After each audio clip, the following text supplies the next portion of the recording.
आपके गांव में जब मैं आया, मैंने ईदगाह की नजर आई, मैंने लोगों से पूछा माशाअल्लाह बड़ी अच्छी ईदगाह है। लोगों ने बताया ईदगाह तो बहुत अच्छी है मौलवी साहब, लेकिन हमारे यहाँ औरतों के लिए अरेंजमेंट नहीं है। मौलवी साहब मस्जिद बड़ी शानदार है, 3 मंजिल की मस्जिद है हमारे यहाँ, मगर जुमा की नमाज में औरतों के लिए हमारे पास कोई इंतजाम नहीं। अल्लाह के यहाँ जवाब देने के लिए तैयार रहना मेरे भाई। अल्लाह पूछेगा कि मेरे बंदो, तुम्हारे घर की औरतों को बिगाड़ने के लिए जिस दौर में टीवी के सीरियल मौजूद थे, यूट्यूब के वीडियो मौजूद थे, इंस्टाग्राम मौजूद था, व्हाट्सएप मौजूद था, फेसबुक मौजूद था, तुमने अपने घर की औरतों की इस्लाह करने के लिए क्या रास्ता अपनाया? आप कहेंगे अल्लाह ताला हमने साल में एक बार जलसा करा दिया। जब आपके घर की औरतों को दीन से दूर करने वाली चीजें 24 घंटे पेश की जा रही हैं, तो साल का एक दिन का जलसा, एक रात का जलसा मेरे भाइयों काफी नहीं है। ये बात याद रखिए। जुमा की नमाज में आप औरतों का इंतजाम नहीं रखते। मैं अपने यूपी में बनारस में जाके कहूं तो लोग हैरत करेंगे कि क्या अहले हदीसों के यहां भी ऐसा हो रहा है, लेकिन आपके बिहार और बंगाल में हो रहा है। यानी मिजाज ही नहीं है साहब। मस्जिदें हैं, शानदार मस्जिदें हैं, गांव वाले करोड़ों के मालिक हैं, चाहे तो उसमें औरतों का इंतजाम कर सकते हैं, उनकी एंट्री अलग हो सकती है, उनका रास्ता अलग हो सकता है, चाहे तो सब कुछ हो सकता है, मगर हम चाहते ही नहीं। बंगाल के कितने इलाकों में गया, अहले हदीसों की मस्जिदों में 2-2 अजान हो रही है साहब जुमा के दिन। मैंने पूछा ऐसा क्यों हो रहा है? बोले मौलवी साहब एक जमाने से होता चला आया है। मैंने कहा तब हमें अपने आप को अहले हदीस नहीं कहना चाहिए, हमें अपने आप को अपने बाप दादा का मुकल्लिद कहना चाहिए। मुकल्लिद, अरे हमने अहले हदीसियत इसीलिए कबूल की है, हम किसी की तकलीद नहीं करते। जब हमने इमाम अबू हनीफा, इमाम मालिक, इमाम शाफई और इमाम अहमद इब्न हंबल जैसे बड़े बड़े इमामों की तकलीद नहीं की, तो अपने बाप दादा की तकलीद करेंगे हम? आज बंगाल के कितनी मस्जिदों में फर्ज नमाज के बाद मौलवी साहब हाथ उठा के दुआ कर रहे हैं, इज्तिमाई दुआ हो रही है, इमाम साहब दुआ कर रहे हैं, सारी पब्लिक आमीन कहे। क्यों हो रहा है मेरे भाई? ये तकलीदी जहन क्यों है आपके यहां? रमजान का महीना आ रहा है, कम से कम आप अपनी मस्जिदों में औरतों के लिए इंतजाम कराओ मेरे भाई। मैं आपकी गैरत को जगा रहा हूं। मेरे नौजवानों, अगर अपने कौम की औरतों को बचाना चाहते हो, अगर चाहते हो कि तुम्हारे गांव की लड़कियां और बहनें तुम्हारी कल आने वाले दिनों में जो हालात हैं मुर्तद न हो जाएं, तो अल्लाह के वास्ते अपनी बेटियों को ईमान सिखाओ, उनको इस्लाम सिखाओ, उनको कुरान और सुन्नत सिखाओ। और उसको सिखाने का सबसे सिंपल तरीका यह है कि कम से कम दुल्हन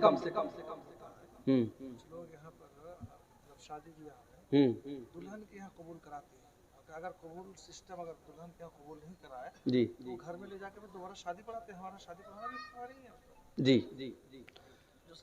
ये शेख साहब ने जो बात की, हमारे यहाँ भी ये चीज एक यानी एक रस्म और रिवाज बन चुकी है। जब निकाह होता है, मौलवी साहब जब निकाह पढ़ाने के लिए आते हैं, तो शरीयत का मसला क्या है कि लड़की से इजाजत ले लेना काफी है, और वो इजाजत लड़की का बाप ले ले, लड़की के घर का कोई बड़ा जिम्मेदार ले ले, वो इजाजत ले लेना काफी है। निकाह पढ़ाने वाले का बाकायदा जा करके कि मोहतरमा फलाना बिनते फला, आपका निकाह फला बिन फला के साथ हो रहा है, क्या आपको कबूल है? ये जो पूरा एक सिस्टम राइज है, ये कहीं कुरान और सुन्नत से साबित नहीं। लड़की के यहाँ इजाब कबूल की जरूरत नहीं, उसकी इजाजत ले लेना काफी। मगर हमारे यहाँ साहब यानी इतना इसको रिवाज की अहमियत दे दी गई कि शेख साहब ने बताया अगर कहीं इस तरीके से लड़की के यहाँ अगर इजाब कबूल नहीं होता है तो निकाह को अधूरा माना जाता है, अलग से उसका निकाह कराया जाता है कि साहब हमारा निकाह अधूरा हो गया। मैं खुद निकाह पढ़ाने जाता हूं, 3 बार इजाब कबूल कराने का हमारे यहाँ रिवाज है।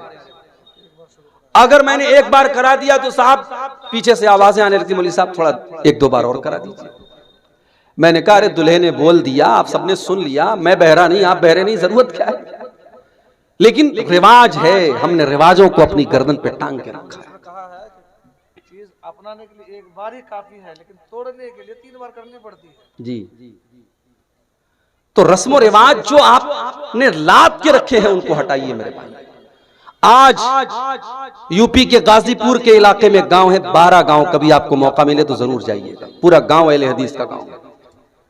पूरा गांव पढ़े लिखों का गांव है। पुलिस में और आर्मी की सर्विस में वहां 70% लोग आपको मिल जाएंगे, पढ़े लिखे लोगों का गांव है। मगर अहले हदीस का घर है, मुसलमान का घर है, शादी हो रही है साहब, सुहाग की जो चीजें जाती हैं, शादी के मौके पर जो चीजें जाती हैं, उसमें सिंदूर भी जाता है औरत के मांग में भरने के। उसमें गैर मुस्लिमों की बहुत सारी रस्म रिवाज की चीजें भी जाती हैं। दुल्हन जब घर में आती है पहली बार तो कोई छोटा सा बच्चा उसकी गोद में दिया जाता है कि साहब ये बच्चे को गोद ले लेगी तो इसकी भी गोद भराई होगी, इसको भी अल्लाह ताला आगे चल के बेटा देगा। मंगलसूत्र भेजा जाता है, उसको भी सुहाग की एक निशानी माना जाता है। इस्लाम के अंदर सुहाग की कोई निशानी नहीं, माफ कीजिए। शादीशुदा औरत के लिए उसके बदन में कोई निशानी नहीं है कि इस्लाम ने कहा कि हाँ ये शादीशुदा होने की औरत की अलामत है। हाँ, बस एक पहचान है, ये जो शादीशुदा औरत रहेगी वो अपने शौहर के लिए सजेगी सवरेगी, उसको उसके सजने संवरने का हुक्म दिया गया। बाकी ये मंगलसूत्र और ये सिंदूर, ये तमाम की तमाम मुशरिकाना चीजें हैं, गैर मुस्लिमों की रस्में हैं, इस्लाम का उससे कोई ताल्लुक नहीं। बाकायदा एक दिन हल्दी हो रही है, हल्दी वाले दिन सारे दुल्हन के घर की लड़कियां हल्दी कलर का कपड़ा पहनती हैं। एक दिन मेहंदी की रस्म हो रही है, सारे घर की औरतें मेहंदी कलर का कपड़ा पहनती हैं। ये रस्म और रिवाज इन्होंने आज हालात ये पहुंचाए हैं कि गरीब बेचारा अपनी लड़की की शादी करने के पहले 1000 बार सोचता है मैं कहां से इंतजाम करूंगा साहब, मैं कहां से 100-200 लोगों को खाना खिलाऊंगा, मैं कहां से अपनी बेटी को इतने जोड़े कपड़े दूंगा, इतना जेवर दूंगा। आज गरीब के लिए चैलेंज बनता चला जा रहा है। मेरे प्यारे साथियों, अल्लाह के नबी इस दुनिया में रस्म और रिवाज को तोड़ने के लिए आए थे। कुरान कहता है वयज़वानुहुम इसरहुम वलगलाल लती कानत अलैहिम, मेरा नबी तुमको रस्म और रिवाज की बेड़ियों से आजाद करने के लिए आया है। मेरे नबी तुमको रस्म और रिवाज से आजाद करने के लिए आए हैं। मेरे प्यारे साथियों, उस नबी का कलमा अगर हम और आप पढ़ते हैं तो अपने आप को इन रस्म और रिवाज से आजाद करें और अपने घर की औरतों को भी इसके लिए तैयार करें। और इसके लिए आपको अपने घर की औरतों पर मेहनत करनी पड़ेगी। कम से कम आप जुमा की नमाज में और ईदैन की नमाज में बिल्कुल आप इंतजाम कीजिए औरतों का। और हमारे शमीम भाई हैं और हमारे गांव की और सारे लोग जिनको भी अल्लाह ने नवाजा है, मैं सबसे गुजारिश करूंगा कि इस साल आने वाली ईद पर मैं फोन करके पूछूंगा कि आपके गांव की ईदगाह में औरतों का इंतजाम हुआ कि नहीं हुआ, और मैं इस उम्मीद के साथ यहां से जाऊंगा कि इंशाअल्लाह आप इसका इंतजाम करेंगे इंशाअल्लाह। मेरे भाइयों, रमजान का महीना जिस तरीके से आपके लिए तोहफा है, औरतों के लिए भी तोहफा है। हमारे यहाँ क्या होता है साहब, रमजान का महीना आया, हमने औरतों को किचन में झोंक दिया, तुझे ये बनाना है, तुझे वो बनाना है, तुझे वो बनाना है। जो आइटम साल के 11 महीने नहीं खाए जाते वो रमजान में खाए जाते हैं। और बड़े फख्र से लोग कहते हैं मौलवी साहब मेरी बीवी तो ये बना के खिलाती है, ये बना के खिलाती है। अरे अल्लाह के बंदे, ये एक महीना खाने पीने का महीना नहीं है, ये एक महीना इबादत का महीना है। अपने घर की औरतों को भी आप मौका दीजिए। रमजान का जब आखिरी अशरा आता था, जब आखिरी 10 दिन आते थे, अम्मा आयशा फरमाती हैं अल्लाह के प्यारे नबी रात रात भर जागते थे, अपने घर वालों को जगाते थे, अपनी बीवियों को जगाते थे और अपनी कमर कस लेते थे, अपने घर वालों से अलग रहते थे और आखिरी 10 दिन इबादत में गुजारा करते थे। तो औरतों को भी आप शामिल कीजिए और हो सके तो सोशल मीडिया से दूर रहिए और कुरान को वक्त दीजिए। मेरे भाई, अल्लाह ने साल के 12 महीनों में कुरान को नाजिल करने के लिए रमजान को क्यों चुना? शाहरु रमजान अल्लज़ी उन्ज़िला फ़ीहिल कुरान, रमजान का महीना वो है जिसमें कुरान को उतारा गया। हुदल लिन्नास, ये कुरान सारी मानवता को रास्ता दिखाता है। बय्यिनातिम मिनल हुदा वल फुरकान, इस कुरान के अंदर ऐसी आयतें हैं जो हक और बातिल को खोल खोल के बयान करती हैं। हमने रमजान को तबर्रुक की किताब बना लिया, हमने कुरान को पढ़ करके दम करने की किताब बना लिया। कुरान तो दिल की बीमारियों के लिए शिफा है, कुरान तो हिदायत की किताब है। कम से कम रमजान में आप इस कुरान पर गौर कीजिए मेरे भाइयों, इस कुरान को पढ़ करके समझ करके पढ़ने की कोशिश कीजिए।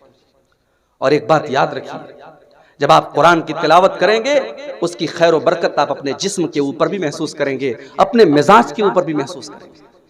अब्दुल्लाह बिन अब्बास रजी अल्लाह ताला अन्हु फरमाते हैं, जब अल्लाह के प्यारे नबी रमजान का महीना आता था, हजरत जिब्रील अलैहिस्सलाम को कुरान पढ़ पढ़ के सुनाया करते थे, और जब कुरान पढ़ पढ़ के आप सुनाया करते थे तो उसका असर ये होता था, काना अजवद मिन अर्रीहिल मुरसला, अल्लाह के प्यारे नबी तेज चलने वाली आंधी से ज्यादा आपकी सखावत और फैयाजी का आलम होता था।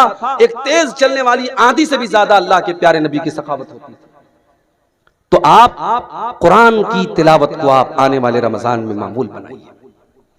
अपने नौजवानों से एक बात कहना चाहूंगा, रमजान के महीने में आपने देखा होगा कि बहुत सारे नौजवान दिन में तो माशाअल्लाह रोजा रखते हैं, रात में बैठ करके मोबाइल पर उल्टी सीधी चीजें देखते हैं। रमजान का दिन जैसे बरकत वाला दिन है, वैसे रात उसकी बरकत वाली है। अगर आप रमजान के दिन में अपने आप को गुनाहों से बचा के रखते हैं मेरे भाइयों, तो रमजान की रातों को भी अपने आप को गुनाहों से बचा के चलिए। अरे हम और आप खुशनसीब है, हमें रमजान मिला है। जो लोग हमसे पहले दुनिया से चले गए, अल्लाह ने हमको और आपको एक मौका दिया है कि हमें अल्लाह ने एक और रमजान दिया है। नबी अकरम का दौर है, हजरत तलहा रजी अल्लाह ताला अन्हु फरमाते हैं, नबी अकरम के दौर में दो लोग थे, दोनों साथ में इस्लाम लाए। और यही वाकया सुना करके बात खत्म करूंगा क्योंकि मुझे भी फौरन कटिहार निकलना है।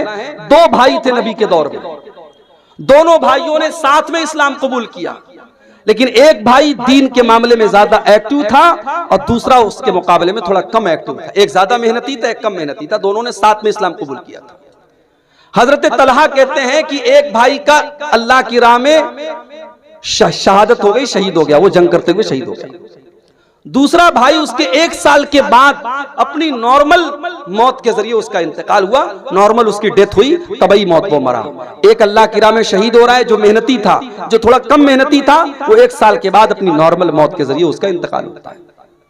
बड़े गौर से सुनिएगा, इस वाकये के जरिए मैं ये साबित करूंगा कि हम और आप खुश नसीब है कि हमें एक और रमजान मिला है।